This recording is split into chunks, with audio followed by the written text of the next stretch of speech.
We're just saying that we're perhaps not sticking to the academic 50 minutes, but I think we're just on time. So let's perhaps give it 1 more minute, also for our colleague waiting online. And then indeed we start.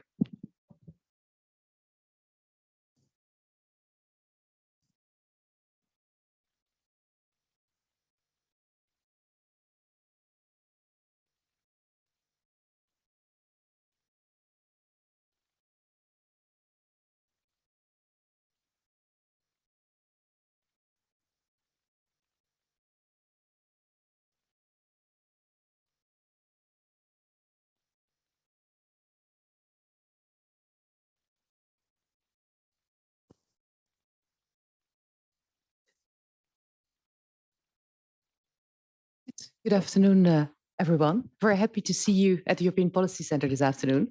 My name is Elizabeth Kuiper. I'm Associate Director and Head of the Social Europe and Wellbeing Program. And I'm very happy to see you this afternoon. That is the event dedicated to building resilient European societies, promoting innovation in health and care systems. And I would like to thank Johnson & Johnson for their support for this event of the Coalition for Health, Ethics and Society, as well as our colleagues from All Policies for a Healthy Europe, with whom we have been collaborating to prepare for this event. So many thanks to those for the two of you, and to those of you indeed that are attending this afternoon's event.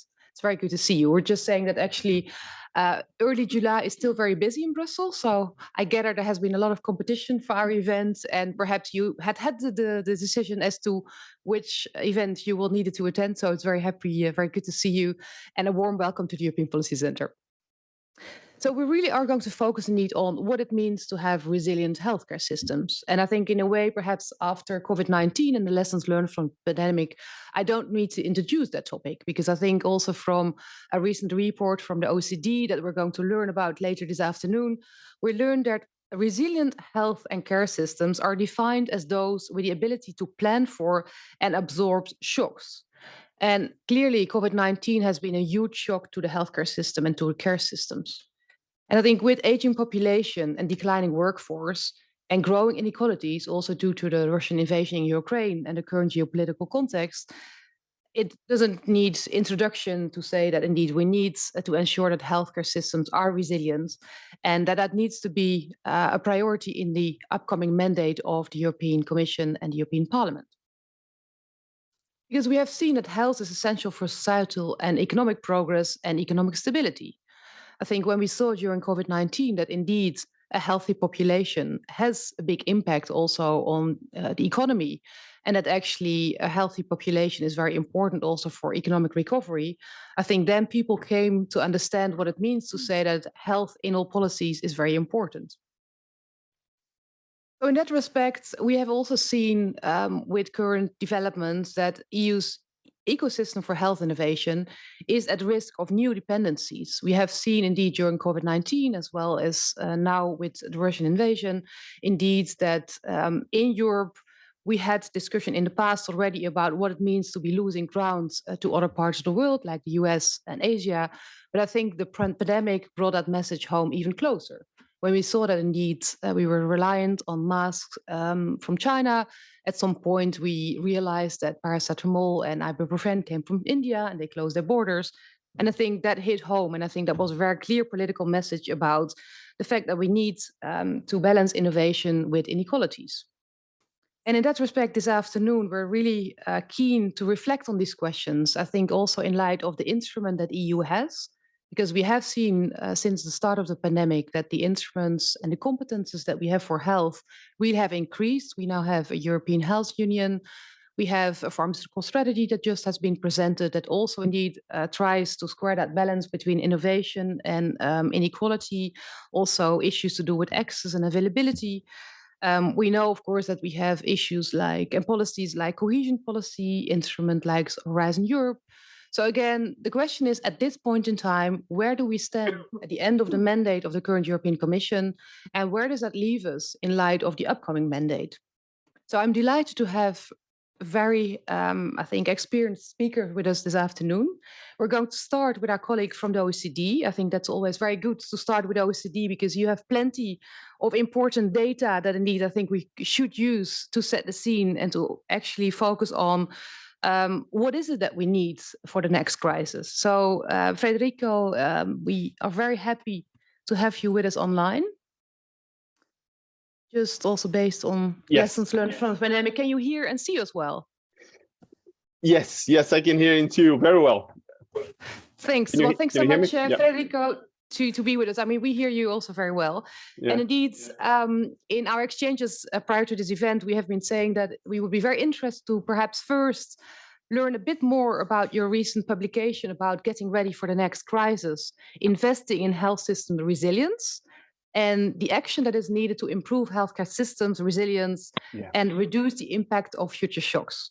And I think my question then, and I'm sure that you're going to get into that, is what role does innovation play in all of this? And I think when we speak about innovation, I think that goes for all speakers this afternoon, it is important to say how we define innovation, because do we define it as technological innovation? Are we speaking about organizational innovation, or are we speaking about financial innovation? And I think that clearly also comes back to the importance of investing in health, where I think there's a lot to say as well. So I think with that, Frederico, I would like to give you the floor, and we're very interested to what you have to say. Thank you very much, Elizabeth. Thank you to EPC for the invitation. I think this is a very important point. I'm going to take your question and answer it at the light of the report that we just published. I mean, you probably know that, but I think it would be so illustrative to see that there's not one single dimension of recommendations that does not include the need for more innovation in the technological, in the organization, and in the financial aspects. So if you allow me, I'm going to share my screen just 1 second, and I hope that I will share the right one. Can you confirm that you can see my screen? Yes, we're seeing it. Yes. And again, I think you are forgiven to share slides, because usually at the European Policy Center, we're keen to have more interactive debate. But I think we all feel that OECD data are very important as input to debate. So we can see the slides and I'll go straight into the ones that I think are worth sharing, and then we'll actually come back to a more informal interaction. That's the report that we published, and of course, I would like to go straight into the recommendations that you talked already about what resilience is, but then we basically grouped up 6 blocks of recommendations to promote key policies for more resilient health systems: population health, health workforce retention, data collection and use, international cooperation, supply chain resilience, and trust in leadership and governance. So of course, as you mentioned, healthy populations is essential part of any resilient health system. You know that there's a strong correlation between the mortality of people living in the most and the least deprived areas and the mortality of COVID. So of course, who are those who were the first to die in the COVID pandemic? Well, the elderly, that's true, but also those who actually had pre-existing chronic conditions, who had multimorbidity, and that's strongly correlated with inequalities, socioeconomic inequalities in general.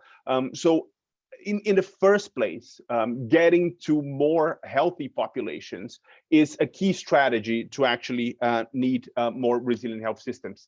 And then we have to think about what are the innovations that we need to really think about in terms of the population health to actually get to the interventions that at scale will help people change the risk factors in terms of reducing the behavioral components of the indeterminants of ill health.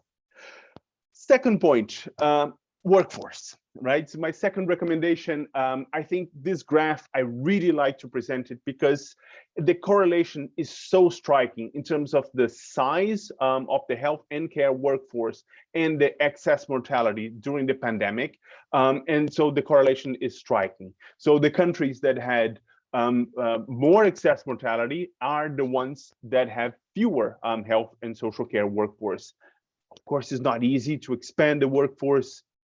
All of a sudden, it takes time, it takes the investment of decades to train health professionals. So we do need to think about what does it mean in terms of the new models and new mechanisms for the composition of the health workforce that will able to, allow for the countries that are really lagging behind to accelerate and to catch up with this. Because Again, most problems are associated with the countries that had the highest excess mortality were the ones who had the lower workforce. So I think here my point is to think about what types of innovation are needed to make sure that those countries can catch up. Recommendation 3, enhance data collection and use. So again, our OECD reports, typically what we publish in Health at a Glance, with luck, we're publishing data from last year. And usually several countries report to us the data from 2 years ago, in terms of the workforce capacity, in terms of the number of hospital beds, in terms of their health expenditure. So clearly, it's absolutely important that we move towards a real-time data reporting systems, right? Then which we can actually know in which what's happening not the last year or 2 years ago, but actually last week. As we're trying to think about what is the occupancy rate of hospital beds, for example.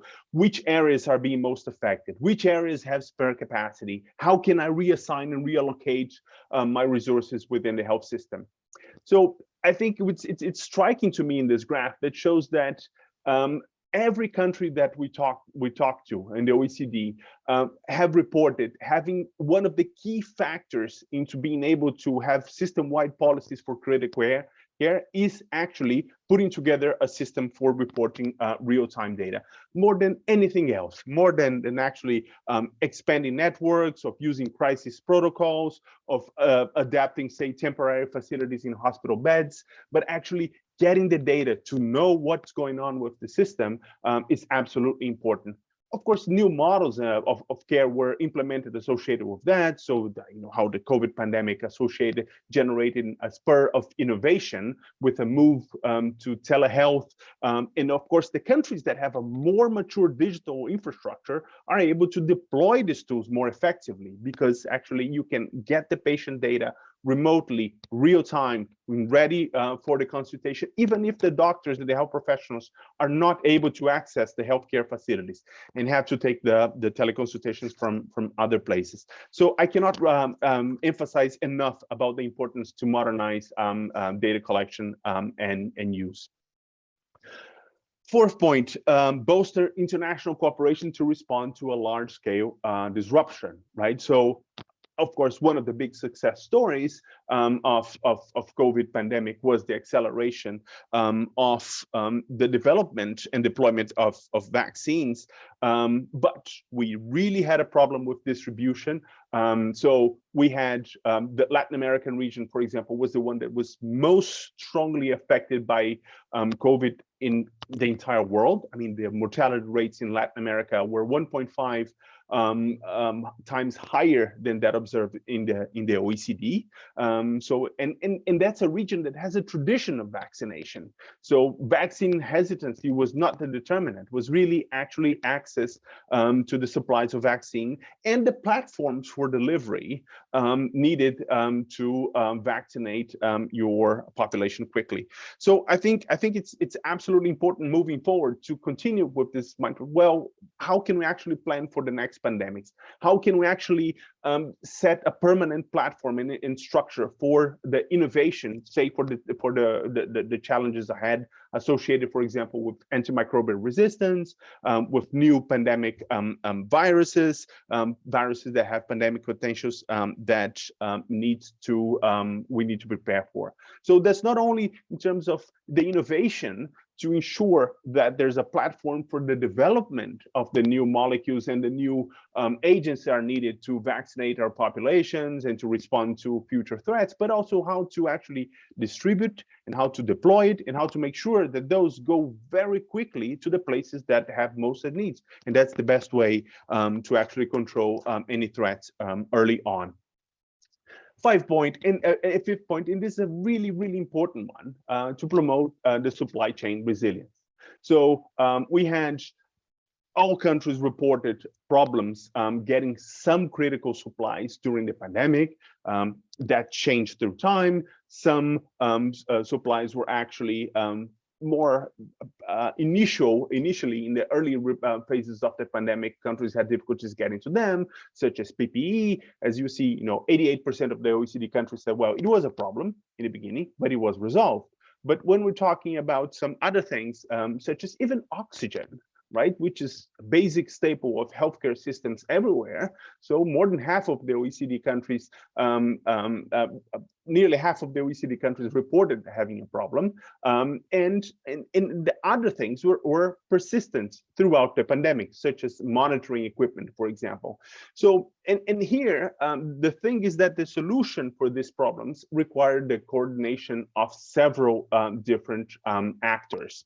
And typically, we're not prepared for that within the health system, right? So in our conversations, in our colleague in the OECD Trade Department, we have become very convinced that the resilient supply chains need a combination of strategy, right? So in terms of the market intelligence, understanding beforehand how do we monitor the flows and the state of supply chains. We need a diversification in suppliers and a true diversification of suppliers, because sometimes the apparent diversification, there 10, 20, 50 suppliers in the last mile of the supply chain. But actually, if you reconstruct the market structure, it all traces back to one or two firms that are the original suppliers of the active ingredient that's used by all of the different suppliers. So it's absolutely important to not only understand the structure of the market, but also to be able to implement a diversification in suppliers. Of course, stockpiles is part of the solution. We need to work on sharing stockpiles with pre-agreed rules of distribution. But then again, it's virtually impossible to stockpile for everything, right? And if there's one thing about a shock, is there, the unpredictability of the things that can happen in the future. And so there's a risk that we'll be playing to the last pandemic, to the last shock, and then to be able, not be able to actually detect and respond very quickly to the things that are threatening us for the future. My last point, trust. So here it was another thing that has, of course, there was a strong correlation between the COVID-19 vaccination and excess mortality. This correlation involves many aspects. As I mentioned before, there's some countries like in Latin American countries, the countries that actually people trusted the vaccines. I think vaccine hesitancy was not really a big of a problem. But in other Central European countries, yes, vaccine hesitancy was a problem that limited the uptake of the vaccination, even though the population had plenty of access to some supplies. So I think we need to think again about what are the mechanisms in the future in which we communicate health information, in which we get people to understand and to trust, also to participate in the decision-making process. And then I think we need, in this case, clearly some institutional innovations in which actually to build this trust of the population. My last point, so why investing in health system resilience matters. Without investing in health system resilience, the interventions will be more costly and the impact on people will be greater. We have estimated that across the OECD, on average, we need 1.4% of the GDP additional spending in health and social care relative to 2019 to obtain more resilient health systems. A lot of those are the things that I've just mentioned before, right? Better data and information systems. A lot of that is related to more workforce, social health and social care workforce.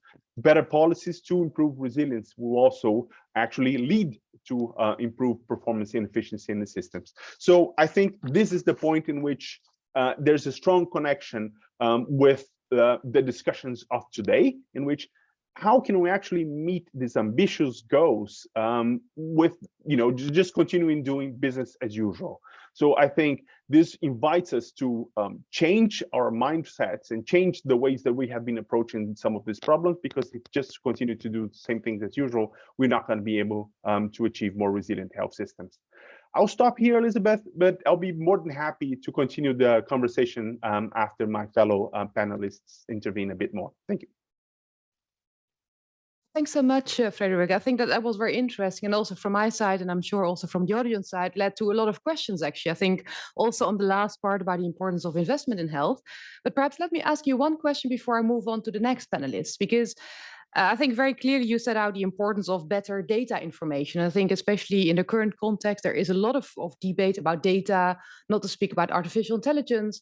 And I think it's both about the quantity of the data, but as well as the quality of the data, because we also know, for example, that a lot of data actually is being collected in the global north, as then it is being transposed on the global south. But we know again that in terms of the diversity of the data, that doesn't justify indeed the differences there are in the world.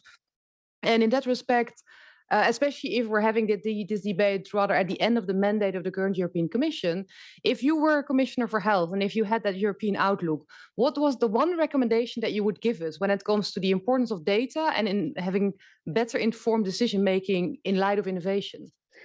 Let me start in a very informal terms: garbage in, garbage out, right? So that's the classic data scientist recommendation. If what you put in your model is bad quality data, you're going to get bad recommendations, right? So I think that's very important, that your artificial intelligence is only as intelligent as the quality of the data that you put into the systems. Otherwise, you're going to be training your information systems actually to recognize patterns in data that are not correctly capturing reality. So I think it's absolutely important to invest in the basic governance of the health data, in the processes in which the data is collected and reported. Of course, there can be lots of innovation there, but then again, it's important that we can trust those. More than that, if we only rely on data sets that are restricted to certain contexts, and it's also the data sets that are used to train artificial intelligence models, very often reflect a certain subset of the population, wealthier, wider, and so on. And that will miss the recommendations that are important for a more diverse setting. This is true in the European setting, and this is even more true if you're talking about a global scale. So ensure that we can avoid the biases that this machine learning algorithms can generate for the lack of that diversity in the data that we put into the system. I think it's absolutely important to make sure that the lessons that we learn from it, the uses of the data, can actually help us to solve the problems and not create even bigger problems. I think garbage in, garbage out, I think that's a very clear line. And I'm sure that we're going to come back to you later with questions. Yes. Thanks very much again. So let me now turn to Zoe Mylona, BeWell Program Manager at the European Health Management Association. So we have been working together in the past and also discussing a lot of the interconnected challenges that we're discussing today. We had a recent event where we talked about the importance of an aging population and its impact on the workforce, but also an aging population. And I think in the context of today's discussion about the importance of innovation and importance of investment in innovation, what from your perspective are the types of innovation required to ensure that resilient healthcare systems can cope with shocks, as we have seen with COVID-19 pandemic, and how can we adapt to future shocks? And perhaps the second question that I'm sure that you're going to touch on is, how can innovation be leveraged? So the floor is yours. Thank you, Elizabeth. Hello, everybody. It's very nice to be here at the hug of EPC once again. Well, I would reply very fast and easily that innovation needs to be on all sorts and all kinds. So it is digital, it is financial, it is management innovation as well. And speaking from a health manager perspective, I would say that this crisis just showed how important being prepared as a manager to tackle all sorts of crises coming up is. So apart from maybe implementing innovative financing models, I would say that innovative management tools can also help very much into tackling any kind of crisis, and mostly a permacrisis, one after another without ending. And that, for example, would be assessment frameworks. And just like Frederico mentioned about data, it is very important to have rigorously collected data to be able then to proceed in any kind of assessment and implement assessment frameworks. And only then can we measure and can we increase the readiness of the health system. So data is absolutely important, both qualitative and quantitative, as you mentioned, Elizabeth. And then only can we foster resilience. Another aspect from a health manager's perspective is the thing that we need to have different leadership models. So according to the crisis and how things are evolving inside the crisis, we can have a different combination of communication, of command and control. So how managers can navigate through the crisis is a very important element. And in order to do that, we need to invest on the health workforce. So the other very important aspect is how can we make the system sustainable? Because as we noticed also at the pandemic, the health and care workforce was the one that suffered the most. They had to be on the front line, they had to offer services, and at the same time, they were the ones suffering next bed to their own patients. So we need to focus and invest in the health and care workforce. And one way to doing that is digital innovation. And since you spoke about the BeWell project, this is part of this agenda, how to upskill and reskill the health and care workforce to make sure that they are prepared for any crisis that is coming in the future without overburdening them and making their life even more difficult. Having said that, there could be also a shift in the management, and this could mean a community-based health system, health promoting system, and of course, focusing a lot on prevention. By implementing prevention-focused health systems, we can foresee and we can better tackle any challenges coming up since preparedness is in place already. And if we tackle all this, if we consider all these aspects together, then I would say that it all comes down to a holistic One Health approach. We need to avoid the divide, and we need to bring together local and global perspectives. We realized, and it's more than obvious, that the pandemic does not have any borders. It doesn't matter if we do the best work in one country when the virus will spread into the neighboring country. And finally, I would again highlight that the full potential of the digital technology is very important in every aspect. Frederico mentioned how to retain and recruit health workforce, and we have seen a lot of frontliners quitting their job during and after the pandemic. Well, they need tools, they need skills, and they need to get all those in a way that will not burden them even more. They spend already long hours working day to night. The pandemic made it even worse for them. So having the right skill set can equip them in a way that the effectiveness and the efficiency will be better in the future. So people and resilient systems depend on resilient leaders. And managers also need to be in the front line when it comes to managing a crisis, learning new skills, training their own health and care workforce to be able to respond on any kind of difficulties and crisis. And I would close with the importance of data once more, and collecting the data means that somebody needs to process it as well. And the health and care workforce needs to have the skills. For example, for artificial intelligence, it's not enough to just have an amazing tool or application, but you need to have a healthcare workforce that is able to do something with this information that comes to their hand. And upskilling them and reskilling them, and also monitoring the emerging occupations that come up in the future are very important elements to know what to implement, when, and how. Well, thanks so much, Zoe. I think that was very spot on when it comes to all the challenges at stake. And perhaps I need one question from my side, because clearly you mentioned the One Health approach. And I think for those of you here in the Brussels bubble, and especially also working in healthcare, I think it's been clear for a long time that indeed we need to look at the intersection between human health, animal health, planetary health. And I think it's for a reason that already since 2006, we're speaking about health on all policies. At some point, it became health for all policies. And I think we are all aware of that. But as I alluded to in my introduction, I think only since the pandemic, people realized again that yes, there is a strong link to be made between health and the economy, because a healthy population is also again contributing to a healthier economy, and indeed a skilled health workforce is also contributing to a more economic to an economic dimension. So do you feel from where you stand that the One Health approach that tries to be more holistic indeed in the concept it brings, that is understood better, or is there still a lot of work to do? Considering how the BeWell project has been acknowledged by the stakeholders, because this project is about upskilling and reskilling the health and care workforce with digital and green skills. What we have observed is that digital is very easy to understand. Green is not that easy. So speaking about One Health and a holistic approach, it means that we need to touch upon many areas, and we need to raise awareness on different skills and emerging occupations that we did not think about until now. So for example, with green skills, which touches a lot upon planetary health, and how can we provide healthcare, but at the same time being respectful of the environment in which we live and work.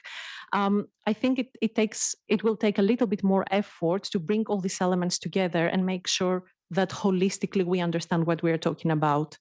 I would bring an example like waste management, for instance, is something that we all know of. It's very easy to understand. Green public procurement, equally a very easy tool to understand. However, when we come into practice, having green jobs and having a green nurse, for example, meaning a person that will train the patients, will train her own workforce in her own department or his department, is not as expanded and as usual and familiar as we thought it would be. So there is still a lot of work to be done, and this is why projects like BeWell are very important, and we need the engagement of all stakeholders from the health and care ecosystem to be able to talk about a holistic approach at some point, hopefully soon enough. Well, thanks, Nicole. Thanks, Zoe, for that. And I'm sure that we're going to come back to the question about the leadership required to indeed bring that concept further then. So thanks a lot again. Nicole, I'm turning to you because Nicole Maurer is a technical officer at the European Observatory of Health System and Policy. So I think you're very well placed indeed to say more about what policy interventions are needed across Europe to promote innovation and what the EU can do to indeed stimulate innovation. So Nicole, I'm turning to you to indeed, I think you have a few slides as well.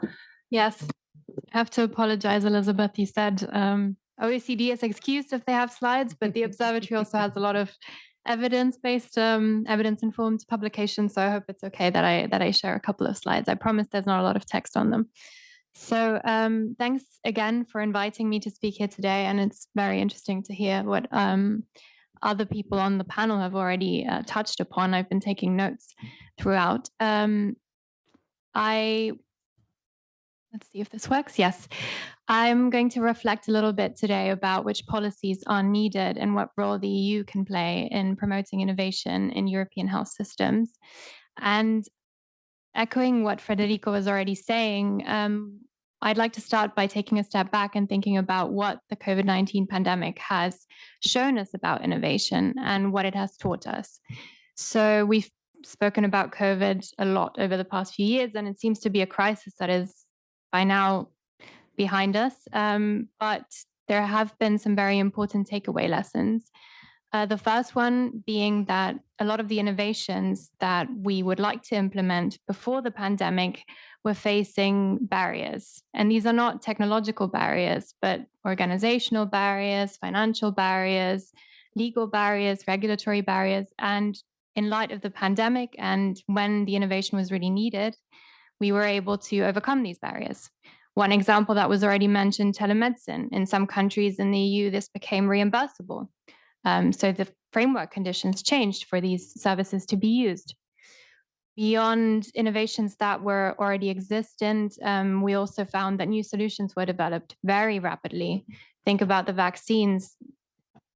It's unthinkable a couple of years ago that this would happen in such a short time frame.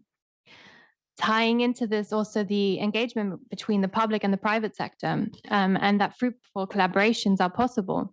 However, we've also seen, of course, that there are some failures in the global health innovation system that we need to think about and correct, and that strong governance systems should underpin the moving forward, the promotion of innovation in this regard, and that when we create more flexible framework conditions, this can also leave room for conflicts of interest, for the loss of public money and public control. So we need to be conscious of that moving forward. So with these lessons in mind, and I point to one publication that I've put on this slide, which was produced by the Monti Commission on Sustainable Health and Development, on Health and Sustainable Development. I now want to reflect on a couple of areas where I think the EU can play a substantial role in promoting innovation. The first one being funding and investment. So if we think about what we were talking about, that health systems are facing a lot of concurrent challenges, it can be very difficult to come up with the financial resources to have sustainable investment in health. And one of the areas where the EU can support this is by providing funding mechanisms. Here again, I want to just point out two publications and do a little bit of self-promotion of the one on the right. That is a policy brief we produced that looks at the kinds of different funding mechanisms that are available at EU level for member states to access and invest in health systems. And the one on the left-hand side, that is a study that we looked at the Austrian health systems in particular, and looked at how they've used EU resources to reform their primary healthcare system. Beyond the financial instruments, we also saw that practical support, so support with reform through the Commission and through the European Union, can be extremely beneficial. The TSI is a good example, the technical support instrument, which is provided by DG Reform. And this can help member states when designing reforms and making change in their health systems. And I just want to point out a specific project that the Observatory has been working on in this regard, the TSI project involving Austria, Belgium, and Slovenia, that is building a resources hub for investing in health systems. And the aim of this project is to, on the one hand, help member states become better at making the case for investing in health systems, but at the same time, also be able to access EU funding instruments more easily. And on the right-hand side, it's a bit small. Maybe here it's easier to see, but we produced another mapping of the various EU funding instruments that member states can access and show how they relate to each other in terms of size and which types of support they can provide. So some of them are very useful for infrastructure investments, others are more useful for greening. We were just talking about green skills, so research and training, digital investments. Another area that is key is cross-country learning, research and training. So comparative research across countries, what works in one setting and how can we make it work in another setting? And here again, I wanted to just briefly mention a European project that is new. It's a partnership on transforming health and care systems. And this partnership is investing in research that looks at the gaps.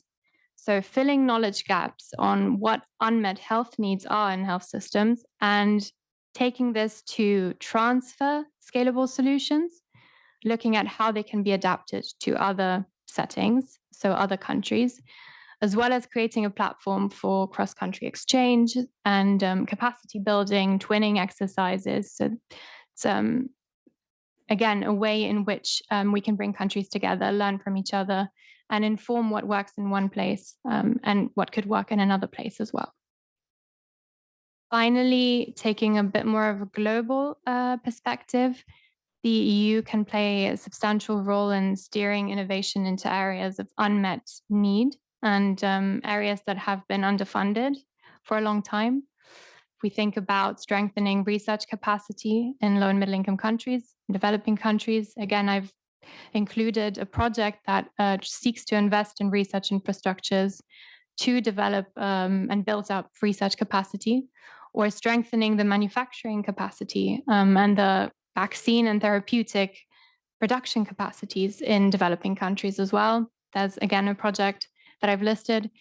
And lastly, just a word on AMR very quickly. Colleagues of mine have 2 weeks ago launched a policy brief that looks at the specific types of policy options that the EU could explore, different incentives that may be leveraged, which types of policies could address supply chain problems, and again, very many key initiatives to mention here, the innovative medicines initiatives, but also the political commitment that has been made both in the global health strategy and most recently the council recommendation on AMR. So that's it. Just a slide summarizing the areas that I've just touched upon, and thank you. Thanks to you, Nicole. I'm sure that in the audience, people will pick up on a few of the publications that you mentioned. I think that's always very good value for money if you have observatory publications with a lot of data.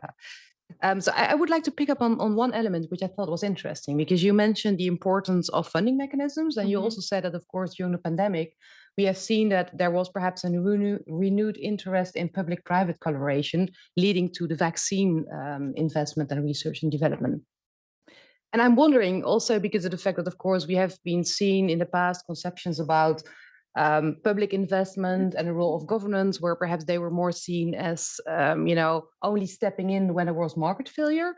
Whereas I think especially someone like Mariana Mazzucato is very keen to say, like, we need to have a different spirit. And perhaps it comes back to what you said about new leadership, that we need to have that more mission philosophy and having more public-private collaboration. So from your publications, is there anything that we need to do more to have, let's say, more innovation and perhaps more collaboration also from the private and public sector? So thank you for the question. I'm sure that more collaboration between the public and private sector is beneficial if we are able, as I said, to address some of the issues and the failures that we have experienced in the health innovation system. And the key element in this is definitely the incentives and making sure that risks and benefits are weighed and that both the public and the private sector can draw from a collaboration. So, of course, we need to incentivize innovation. It's very important that the private sector, when they pay money, they also know that they're going to have a return for this. But at the same time, we also need to ensure that areas of unmet need that are currently underfunded, such as mental health or neglected diseases, also are considered when we develop new innovations. And AMR is the best example of this. It's a crisis that we're facing, a real crisis. We don't have a lot of time to respond to this, and we need antibiotics that work. And this is an area where it's not beneficial economically speaking for the private sector to invest because prices are low. It's not very easy to develop a new antibiotic. Here we have a technological barrier because the mechanisms to develop them are very difficult, but at the same time, it's also difficult to bring them from a stage of preclinical research to actually market entry. So this is a perfect example of how do we address making the incentives to bring these products to the market, but at the same time, making sure that who is actually investing in these products reaps the benefits that are deserved, and both the society, but also, of course, who is investing in them. And you asked if we have publications that explore this. The AMR brief, I can definitely recommend, as well as the Monti report, which looks at several types of public-private collaborations during the pandemic, especially in terms of vaccines and how this has played out, but also the private sector has played a role in a variety of other areas, such as the disease monitoring. For example, they used very innovative ways of monitoring, such as wastewater management, for example, monitoring, for example, where a lot of private participants in the market stepped forward and made use of these services. So yeah, I can recommend those two publications. Thank you very much, Nicole, for that elaborate answer. Olga Salmon, I'm very happy to turn to you, and I'm sure that also a lot of people in the audience would be very interested to hear what you are going to say, because you're acting director for the unit in the European Commission, DG SANTE, working on medical project and innovation. And I'm sure that a lot of people are aware of the fact that you actually have been working on the EU's pharmaceutical strategy that has been presented this spring. And I think we're all very interested in the question because when the pharmaceutical strategy got announced, I think at the very start of the COVID-19, at the start of the current mandate, of course, we didn't have yet the COVID-19 pandemic. And also, I think the world looked very different also after the Russian invasion with the supply issues that we already talked about. So I think a lot of people would be very interested to hear, what do you see as the role of the pharmaceutical strategy, and how do you think that initiatives such as the pharma strategy and the upcoming revision of the framework can stimulate innovation? And I think also perhaps specifically turning to the role of the European Commission, also in relation to what the Commission can do versus what member states can do. So the floor is yours.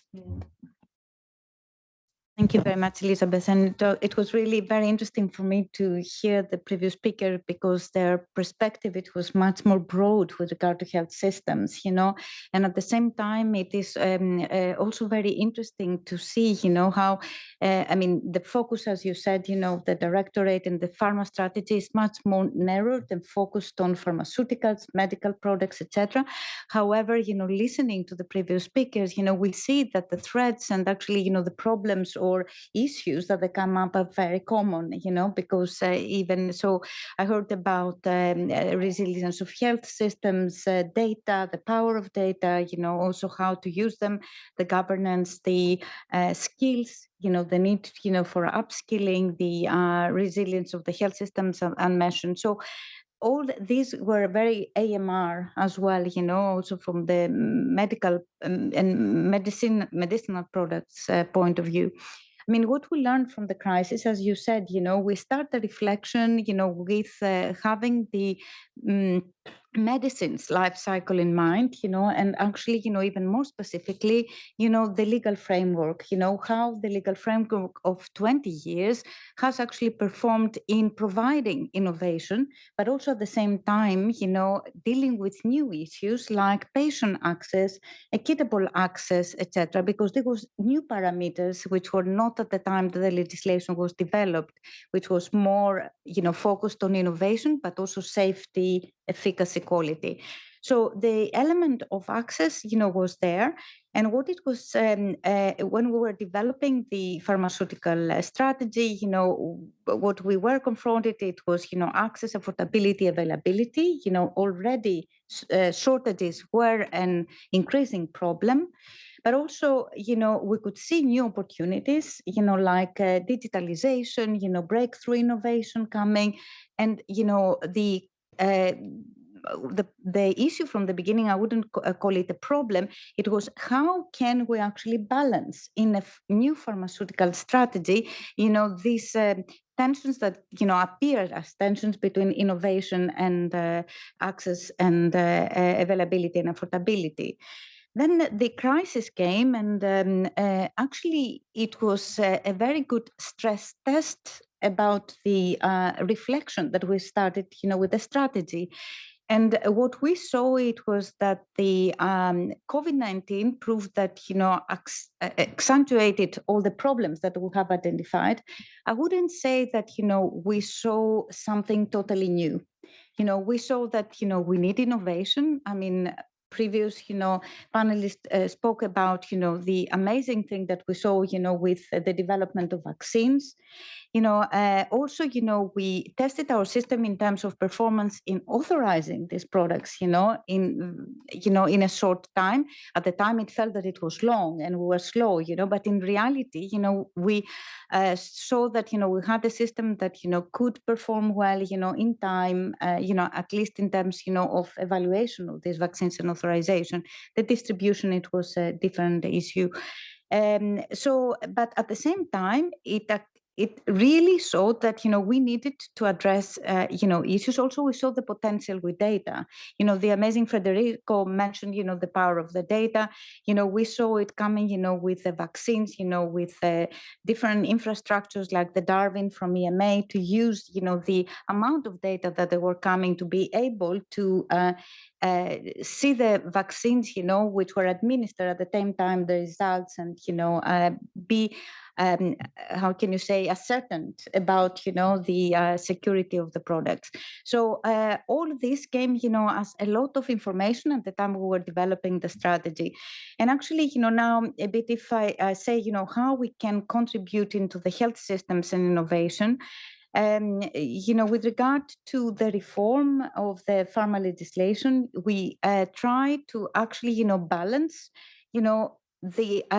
these objectives, for example, to promote innovation, to be able to create a system that it is agile and performant, with new innovation, also a system that can accommodate data with all actually the elements that we need to take into account, exactly, how do we use artificial intelligence or of the data in a way that, it secures that we do not undermine our system, of security. So all this, it is to make it agile, but still keeping our high standards. Another very important element in this reform, it is how do we reward innovation and actually promote innovation, continue to promote innovation globally, and we remain competitive, while at the same time, I think that it was Nicole who mentioned it, why we can put more emphasis in areas of unmet medical needs, because we continue to have unmet medical needs. And, we see that so far innovation, welcome as it always has been, it was not always directed in these areas of unmet medical need. So one part of this reform, it is to keep a high standards of incentives for Europe, but at the same time modulate them in a way that, companies, they have to collaborate more in, giving more fulfilling what we call public health objectives while taking the reward. So, for example, when I speak about public health objectives, I mean in terms of, having market launch of a product, not in a few member states only, but, in all member states. We have really seen a lot of inequalities, from countries having 90% of medicines authorized at EU level, others 10%, or some countries have them within a year or a few months after authorization, while some other countries, they get them years later or never. So that's, what we are trying to modulate, so that somehow we facilitate, and enable a better access. Also, with measures to promote unmet medical need, again, with incentives, but also beyond incentives, with more bridging the different stakeholders and creating a more seamless process between regulators, actually from R&D, investment of R&D, regulators, HTA bodies, payers, how do we understand unmet medical need? And then the third element, it is, the simplification of the system. It is also, an important element. So both in terms of increasing the competitiveness of our system, facilitating innovation from the perspective of companies, making it quicker, more streamlined, but at the same time, integrating, making our system future-proof. Especially, with the data, we see a lot of opportunities there. And also, connections with other initiatives like the European health data space. How can we use the power that, we get from the health data also for secondary use? What can we learn, for medicines as well? Then, I would like not to leave aside the issue that Nicole mentioned about AMR. This is a proposal that, focuses a lot also in addressing issues of AMR, both in terms of prudent use as part of the One Health approach of DG SANTE and AMR. So we are proposing specific measures on prudent use, but also, measures to boost the market failure that, we see. I will not repeat what Nicole said very nicely. The challenges that we see for the developments of new antimicrobials, they have been studied. The Observatory, report, it was something that we looked very carefully, but also, other studies. And we came up with a proposal about the vouchers. They are very much discussed. I mean, we are very much aware, but it is, a proposal in order to allow invest, especially, and help small companies that, they are developers mainly of this product, to get the financing they need at this stages, where there is market failure.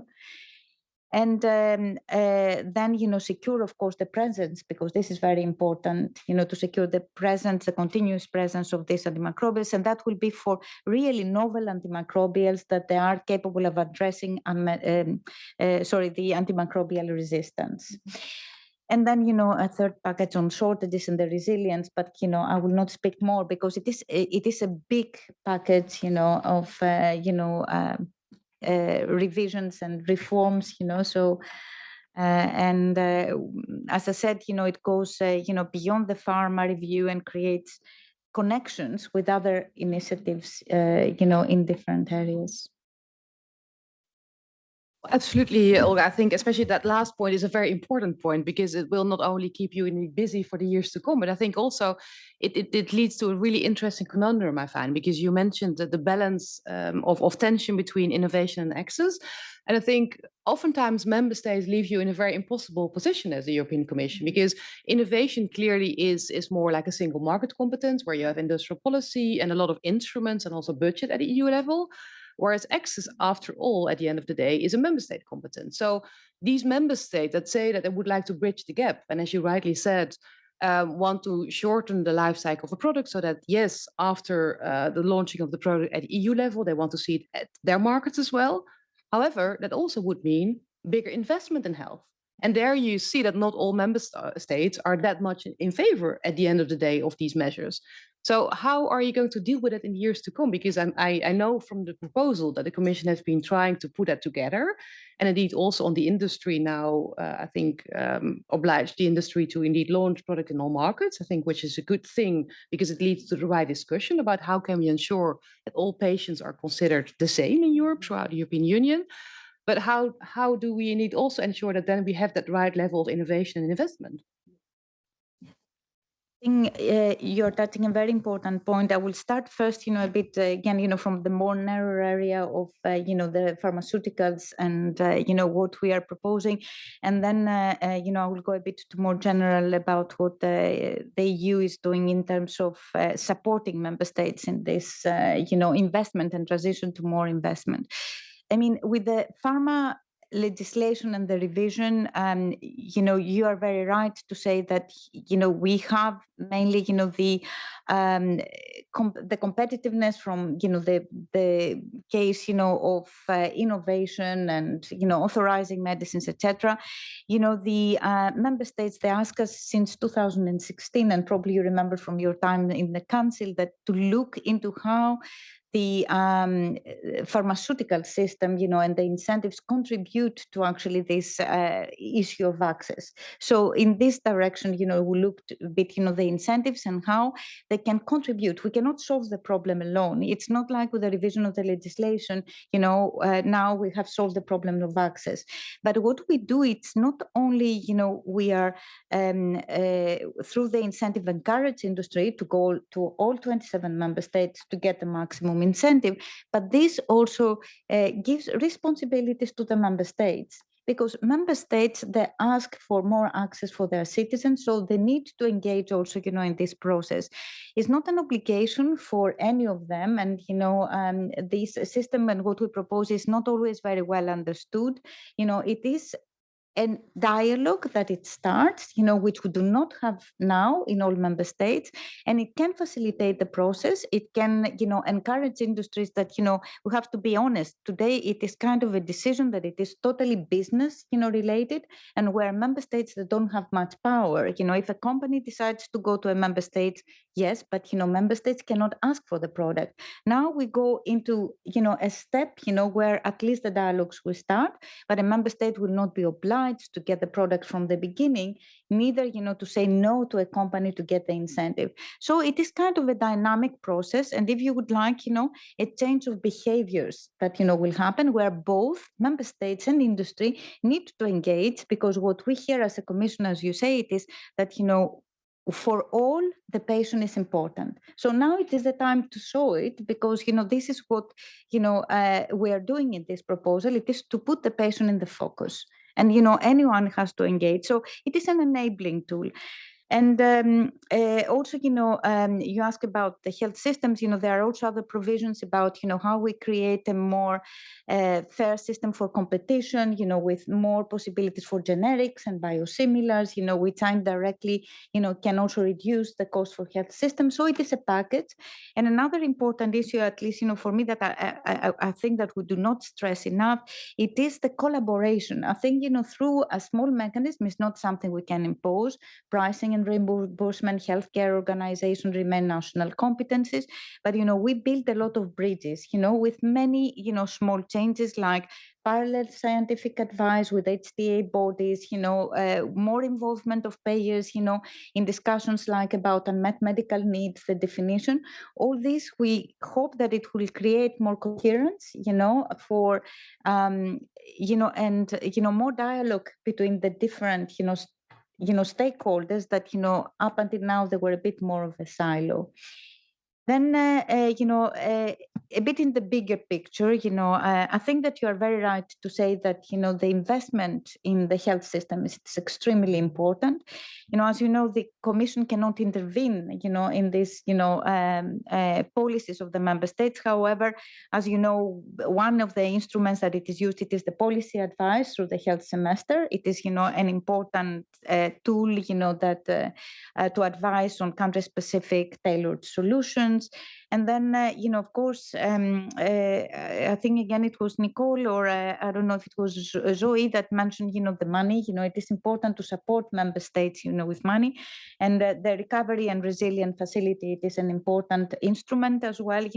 It's about 43 billion. I'm looking now of the numbers are earmarked for the 27 national recovery and resilience plans to strengthen healthcare. And this is, about almost 9% of all planned budget under the 27 recovery and resilient plans.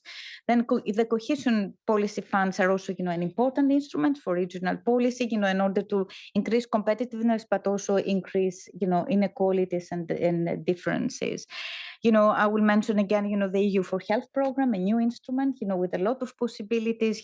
Just some examples: the Europe Splitting Cancer Plan, the cross-border health resilience with 105 million, mental health. We mentioned it before, 18 million, and the, last but not least, the European reference networks for rare diseases, where 83.4 million, it is invested so far, and which also shows the again the possibilities that we have when there is collaboration, and also an area where data, especially in areas of rare diseases, they are so important. I will stop here. I think I spoke too much. I mean, you mentioned a lot of elements that I'm sure that we're going to come back to, because I already had the privilege to ask my most burning questions to our speakers. So I'm going to open up the floor, because I'm sure that from the audience, there are questions as well. I see we have a few journalists, other people that are potentially interested to ask the questions to our speakers. So who would like to take the floor first?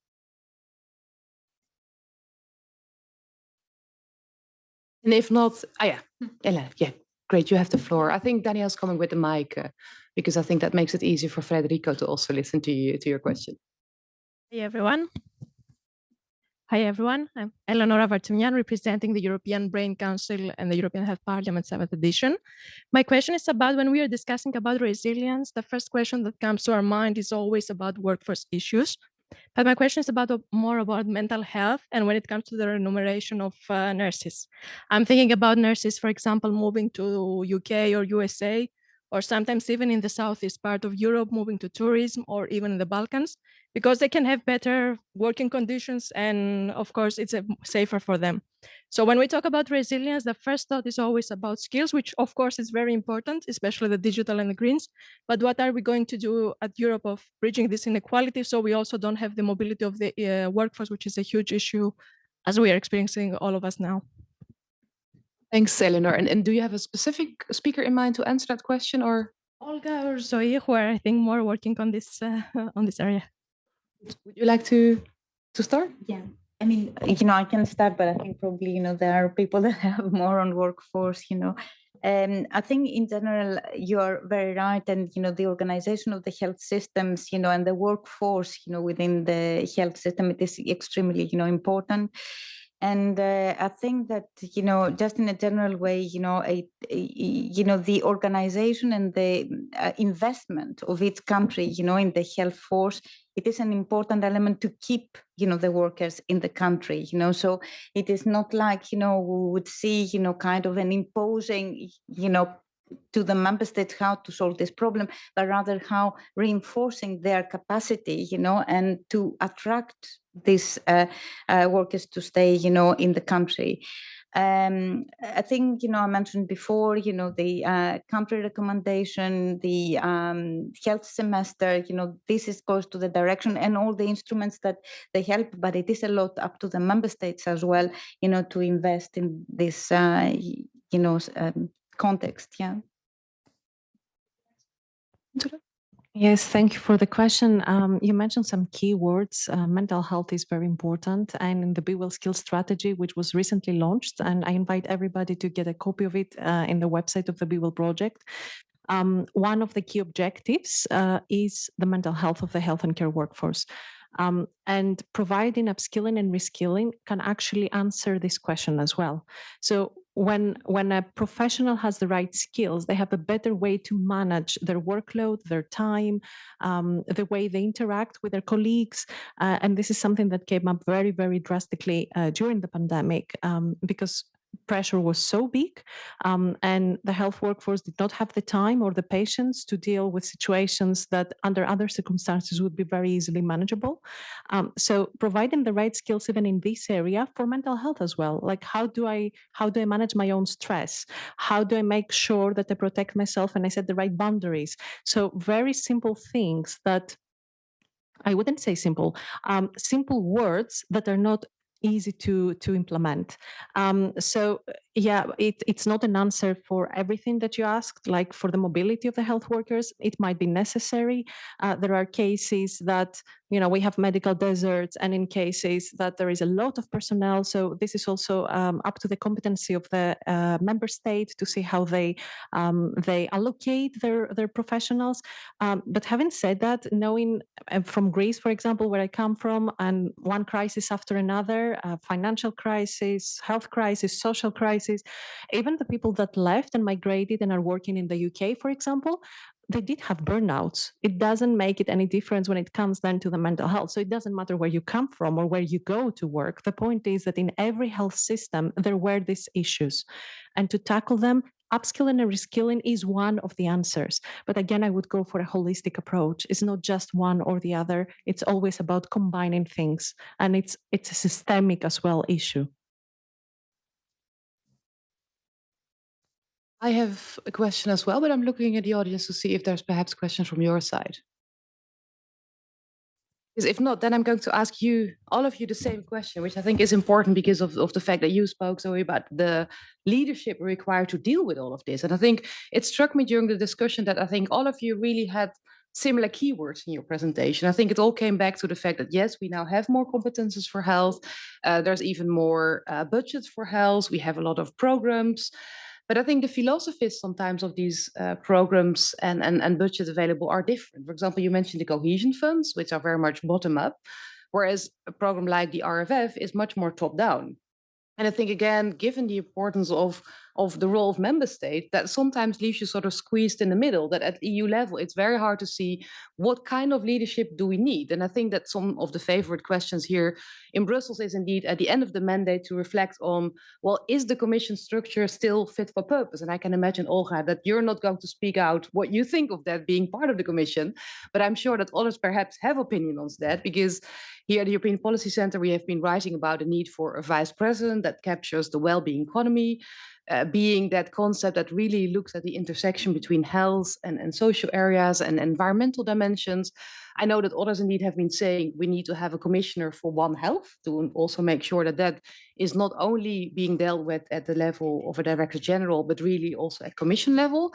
And I'm sure there's other ideas out there. So if I ask you about leadership required for the next European Commission, what is it that you would recommend us also to work on as a think tank, of course, being very active in health? Shall I start with you, because I think you asked the question, and then we go to the other speakers.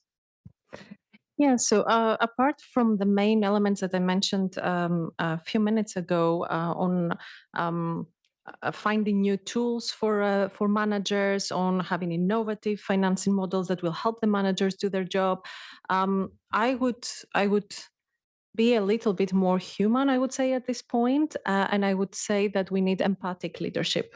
Mm-hmm. We need to start acknowledging what is happening around us, the needs of the health and care workforce, but also of the citizens of this world. We are all interconnected and interrelated. Nobody lives in a vacuum, and we don't like living in a vacuum or in the void. So I would say managers need to be more empathic about what is happening around them. First of all, inside their own selves. So if we don't know what we are feeling, what we are experiencing, it is very difficult to capture it also in the world around us. So if we want something holistic to happen, then we need to have a holistic approach to life as well. I think that's a very important point to start indeed. So thanks for that dimension. Nicole, to you. Yes, thanks. Maybe let me add to that just a reflection on the European Commission, since you mentioned that. I think an interesting development has been that DGs tend to interact with each other more and meet up in a professional sense to discuss issues that are not to be dealt with in a silos. And I think that's crucial moving forward, is that different DGs keep this sort of platform and exchange fora where they can come together and discuss issues such as health. Because we've just heard different funding mechanisms have a mandate for health, even if it doesn't seem that they do. So it's really important that different DGs know what others are working on and that they can create synergies, I would say. Thanks, Nicole. Frederico, over to you. From an OECD perspective, what is the leadership required with all the interconnected challenges that we discussed this afternoon? Yeah, I think one important point is establishing mechanisms to listen to the people, right? And if there was something that was missing in a time of crisis, in a time of needing to respond rapidly, making quick decisions, should I lock down, should I close schools? There was not enough mechanisms, say, of participation of civil society in the decision making, and that happens at the national level and also, the European level as well. In the sense that if you don't have the structures for that before place, by the time when the emergency strikes, it's already too late to try to put them in place, right? So, and then this risks putting the people feeling alienated in the process, and all of the issues that we talked about, trust in compliance, and actually being part of the solution. So I think we're still not there yet in terms of having the mechanisms of that. So within the health system, particularly, where we tend to have a paternalistic approach, even from the delivery of services, right? Well, here I'm the doctor, I'm going to tell you what to do, and so on. So empowering the citizens from the perspective of being part of their own care, but also in terms of what the health system should look like everywhere. So I think that's a very important point, and this is the time to discuss about these things. I really like what Nicole said about working together.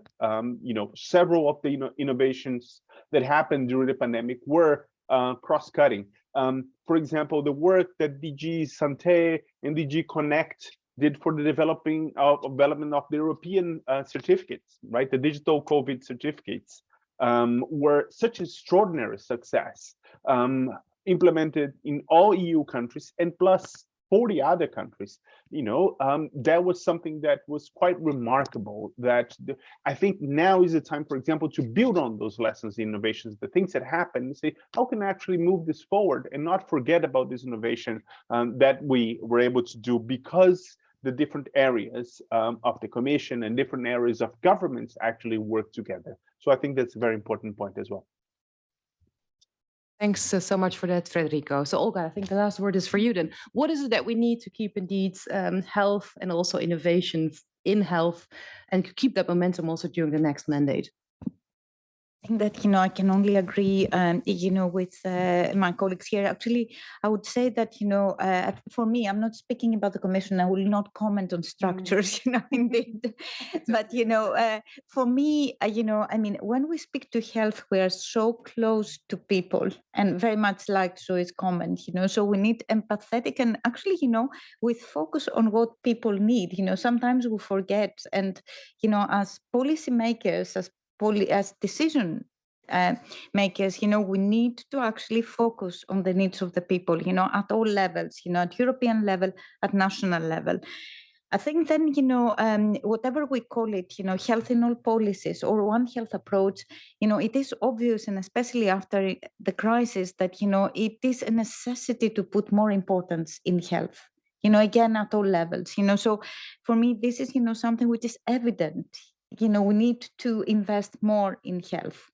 And then the third element, which I think, it came also very strong, for me, collaboration. And again, I will, go back to what Nicole said. We saw it, I think one of the successes in the Commission, it is the way we work, just, from my experience in the pharma strategy, we brought together everyone who were, around 30 degrees around, degrees around the table. And, we brought together different policies, and we continue to do so. And I think this, for me, it was one of the successes. And we saw collaboration also, with the vaccines. Wherever we have collaboration, we can achieve more together. And this is, not, of course, only in the Commission. In the area of health, I think more collaboration with the member states. We called about private, public partnerships. Collaboration at all levels, for me, it is key for success. So. Thank you very much, Olga. That is a very important word to end with, because I think we have been seeing that indeed innovation is very important. And again, we touched back to the very first presentation on technological, organization, and financial innovation. And I think all our speakers came up with examples on how indeed that is important. But I think indeed empathic leadership and also again more collaboration, I think is also clearly a dimension that we added to this during the debate. So thanks to all our speakers for doing so. Here at the European Policy Center, we keep working on innovation and the importance of innovation for the European Health Union. So on the 12th of September, after the summer break, we're going to present a report that my colleague Danielle Brady and I have been working on the definition of a European Health Union and what it would mean also for the next mandate. So we also try indeed to come up with policy recommendations for the next Commission and Parliament. So I really would like to invite all of you to our event and seeing you after the summer break. And indeed, also for the Coalition of Health, Ethics and Society, we have some interesting events coming up also for autumn. So I only can recommend you to follow our website and to see what's coming up for the months to come. So with that, I would like to invite you for a reception that's going to be offered by our colleagues from All Policies for a Healthy Europe. It will take place in the room next door. So I hope that you can stay a little bit, because even though indeed it is still very busy in Brussels, a bit of networking sometimes I think is nice and is very refreshing as well. So I hope to see you, but again, many, many thanks to our speakers, really, Frederico, Nicole, Olga, and Zoe. It was a pleasure to have you. So I would like to ask you for a warm applause for you being here today. Thank you.